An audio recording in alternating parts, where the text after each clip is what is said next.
Now, I'd love for you to share kind of your background, your story, your expertise, because you have such a vast background, actually. So, do you mind doing that? Kind of have a lot of things going Yeah.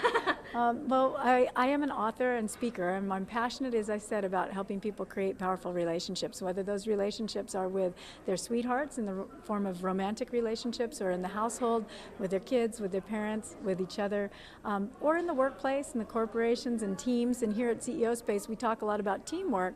But if you don't have relationship skills, that team is hard to manage. And so I teach the teamwork pieces as well. And then also the relationship with ourself in this form of self-esteem, and our relationship with spirit. So I kind of like to bring sacred space into CEO Space. It's already honors that, but I like to bring an intentional sacred space, and I bring a labyrinth to CEO Space. And this is the labyrinth. And I have a big giant canvas one that's 40 feet, almost 36 feet, I guess, that I put out, that is a walking path and a walking meditation here on the property.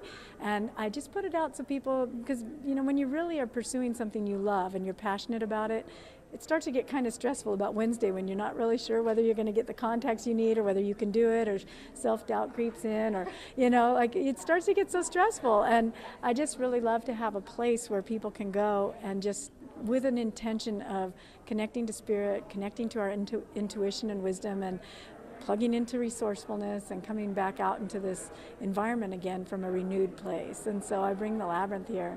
And it looks like a maze, but it's not. It's symbolic of taking a pilgrimage to a sacred destination. So there's only one path that leads into the center, and the same path brings you back out. There's no dead ends, there's no tricks. It's not designed to cause you to get lost. It's designed to cause you to get found, if you will. And so I do a lot of work with the teens here on this concept of accessing who they really are. I like to look at the labyrinth as a blueprint for the human being, and this represents who we really are, and our true divine essence and our spirit essence. But it's surrounded by our love drama, our money drama, our health drama, our housing drama, our career drama, our hair drama, whatever drama you've got going on. And when we're dealing with all these things, we tend to get sucked into our ego, and we forget. We get lulled to sleep, and we think that this is who we are.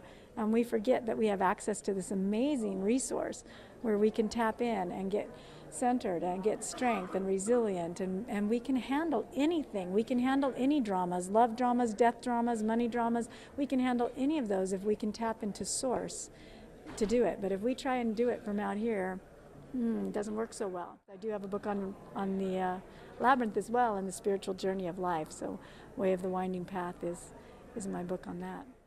And so I'm really passionate about sharing that message with people.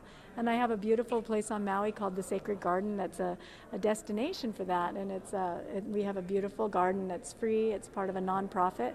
And we have 2 labyrinths on the property, and it's just a super sweet spot for people to come as a destination just for a day retreat and come and experience peace.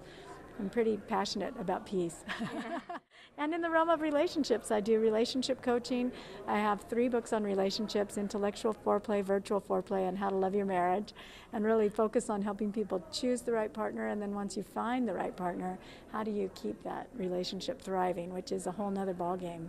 I perform weddings, and people tend to think that the wedding is, the destination, and it's just the beginning of the journey. And there's a whole lot more that needs to happen from that point forward to keep the relationship healthy and joyful.